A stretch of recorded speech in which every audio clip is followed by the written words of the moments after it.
Hello, everyone. This is Mr. Dimick giving you your introduction to this year's 2020-2021 Personal Body Safety Lesson. Knowledge is power, recognizing child abuse and neglect, knowing when and how to get help. This is an MCPS mandated lesson, so please take the presentation seriously. Should you ever experience any type of inappropriate situation with your friends or with an adult, please know that you can speak to your counselor or your administrator at any time about your situation. Should your counselor or administrator not be available, please know that all of Gaithersburg's counseling staff, as well as our administrators, are trained and willing to listen to discuss what happened with you and your personal situation. Please know that right now we are virtual, so please be careful on social media as we are seeing an increase in inappropriate virtual behavior happening in our schools and on the weekends. In order to get credit for completion for taking this lesson, please note at the end of the presentation there is a QR code or bit.ly code that you must complete and submit. At the end of this presentation, students will be able to define types of abuse, understand and recognize the signs of abuse, understand the impact of abuse, identify support people and community resources that you can go to, and describe what a victim of abuse or family member can do to report or seek help. Again, we hope that you take this seriously as it is filled with important information. Please know at any time you can speak to your counselor or your administrator should anything inappropriate happen to you. And again, at the completion of this presentation, please scan the QR code or go to the bit.ly code to get credit for this presentation. I hope you enjoy it and have a great rest of your school year. Hello, Gaithersburg. We're going to continue with our presentation. Thank you so much, Mr. Dimick, for getting us started. On the next series of slides, you're going to be asked some questions. We're going to start on the next page with some true or false questions. If you think the answer is true, we want you to give a thumbs up reaction. If you think the answer is false, we want you to give us a clap reaction. And if you don't know what the answer is, we want you to do the open mouth reaction button. Now let's get started. Would you know if a friend is being abused? Is the answer true, false, or you don't know? How would you help a friend if you think that the friend is being abused? Is your response true, false, or you don't have any idea how to help your friend? And it's okay if you don't know. Do you think that you would make a difference in someone's life? Is that true, false, or you don't know? And perhaps you need some guidance in that area, and that's okay too. Now I want you to respond to this multiple choice question. Which of the following is not a type of abuse? Physical abuse, verbal or mental abuse, sexual abuse, or mechanical abuse? What do you think the answer is?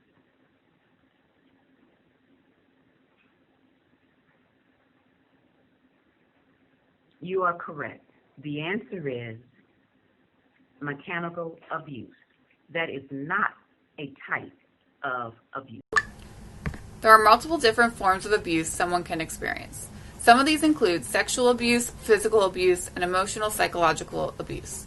Each type of abuse is serious and difficult to experience. Remember, no one deserves to experience any form of it. The first form of abuse that we will discuss is physical abuse. Physical abuse is defined as injury of a child on purpose. In a small discussion group, brainstorm answers to the question below. What are some examples of physical abuse? At this point of the video, please pause so that you all can discuss different examples of physical abuse. Once you have brainstormed a few ideas, please continue the video. Some examples of physical abuse include striking, kicking, burning, biting, hair pulling, choking, throwing, shoving, whipping, or any other action causing injury. We will now be discussing emotional and verbal abuse. Emotional and verbal abuse refer to harming a child's mental and social development, causing severe emotional harm, regular and consistent belittling, threats, name-calling, labeling, or ridicule of a person. It does not leave physical scars, but it is still harmful. In a classroom discussion, please answer the question below. What are some examples of mental, emotional, and verbal abuse? Teachers, please pause the video. Some examples of mental, emotional, and verbal abuse include rejecting, ignoring, shaming, threatening, humiliating, mocking, and or telling a child that he or she is unwanted or unloved. Moving on from mental, verbal, and emotional abuse, we're going to move forward with sexual abuse. Now, sexual abuse is defined as using, persuading, or forcing a child for sexual purposes to engage in sexual acts or imitation in such acts. Some examples of sexual abuse include exposure, molestation, sexual advances, kissing, human trafficking, fondling, sextortion, sexting, and pornographic exploitation. Please answer the question below. How many children will be sexually abused before they turn 18? A, about 1 out of 100 kids. B, about 1 out of 50 kids. C, about 1 in 10 kids. Or D, about 1 in 5 kids. For those of you that said the answer is C, you are correct. About 1 in 10 kids will be sexually abused before their 18th birthday, unless we do something to stop it. You need to always be able to contact someone when it comes to abuse. Next, Dr. Oyung will be talking about grooming. Hey G-Berg, this is Dr. Oyung. I hope you all are safe and healthy. 2 areas of personal body safety like you'd be very concerned about is one is grooming as well as also neglect. Grooming, I'm going to read you the definition, is the exploitation by a person in a position of authority. Again, exploitation by a person in a position of authority to gain a child's trust and build an emotional connection with them so they can eventually sexually abuse or exploit the child. Be very careful with this.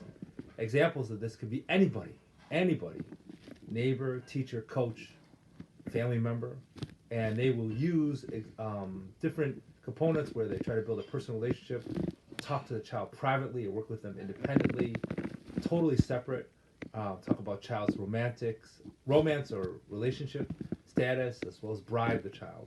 So again, these are very areas that are a big concern that you should avoid grooming as much as possible. The other area is neglect, and that is the meeting of basic needs, and those include areas of food, shelter, basic supervision, as well as mental, as well as medical help, and adequate or emotional comfort.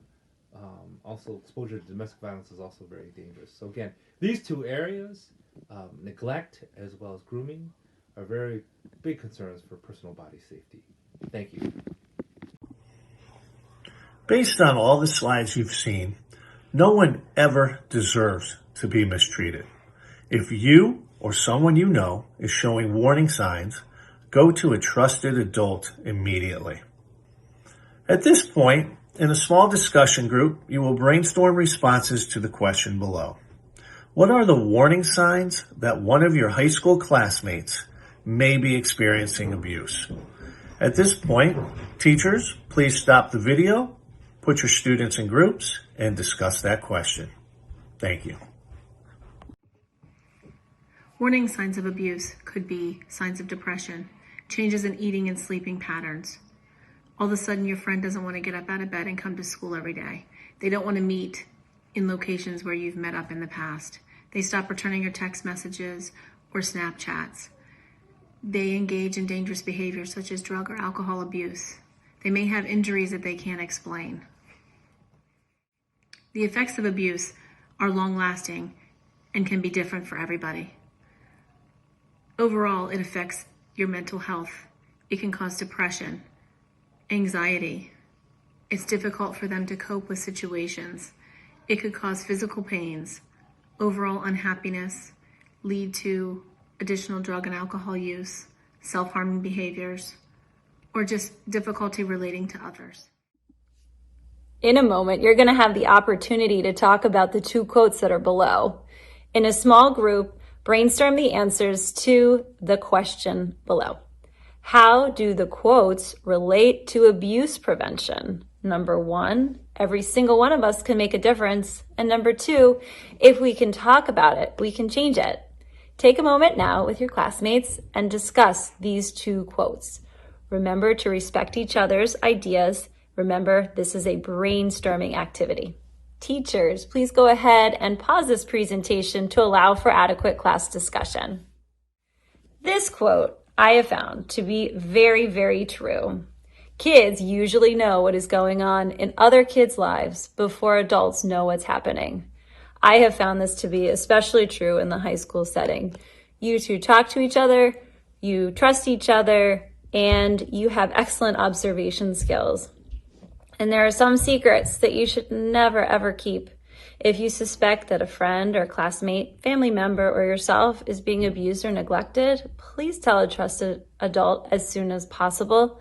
That trusted adult is a grown-up who you can talk to about just about anything, and that makes you feel safe and comfortable.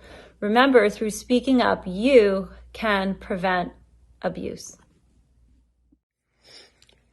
Try to find someone that you can trust. A teacher, a counselor, a parent, a grandparent, someone in the community, staff member, anyone that you could feel that you can tell them how you're feeling, something that is happening to you. It is very important that you let them know. Kids who are often abused, they usually blame themselves, but it's never, never your fault. This is something that you must remember. It is never your fault. Keep telling trusted adults until you are supported. Keep telling trusted adults until you or the person you are concerned about is safe. Keep telling until you are heard. Very important that you follow this, that you let us know what is happening to either you or your friend. If you want to talk more about any of these topics, you can talk to whoever your trusted adult is, whether that's somebody in your family, a coach, a teacher, or even your school counselor, of course. But these other resources are also always available. There's the Child Help National Child Abuse Hotline, the Montgomery County Youth Helpline, and the Special Victims Investigation Division. These are all free resources that are completely confidential, and they're open 24 hours a day, 7 days a week. So you can always contact them if you need help. So now we're going to go back to the very beginning, and when we asked you guys the true or false questions, and we're going to see if you feel any different now. So, do you feel like you know the warning signs if a friend or you were being abused? Do you feel like you know how to help a friend if you think they're being abused? And do you feel like you can make a difference in someone else's life? We all have a responsibility to make a positive impact and a difference. And the reason that we train students to be able to recognize these signs is because we know that you guys are much more likely to be able to see these things than we are. You're online with your friends, you're in classes with your friends, you talk to your friends, text to your friends, you know their family life, their personal life, who they are, their moods. So you would know if something changed, and if you were, all of a sudden noticing that maybe a friend seemed a little bit down, or something just was a little bit off. So we know that you're going to be able to see those things faster than we are as staff because we're just not as tapped in as you guys are. So that's why it's very important for you to tell a trusted adult if you ever see these things, and know that you really do make a difference. So thank you guys so much for your time. We hope that you learned something. And if you ever need anything at all, do not hesitate to contact your school counselor. We're here for you.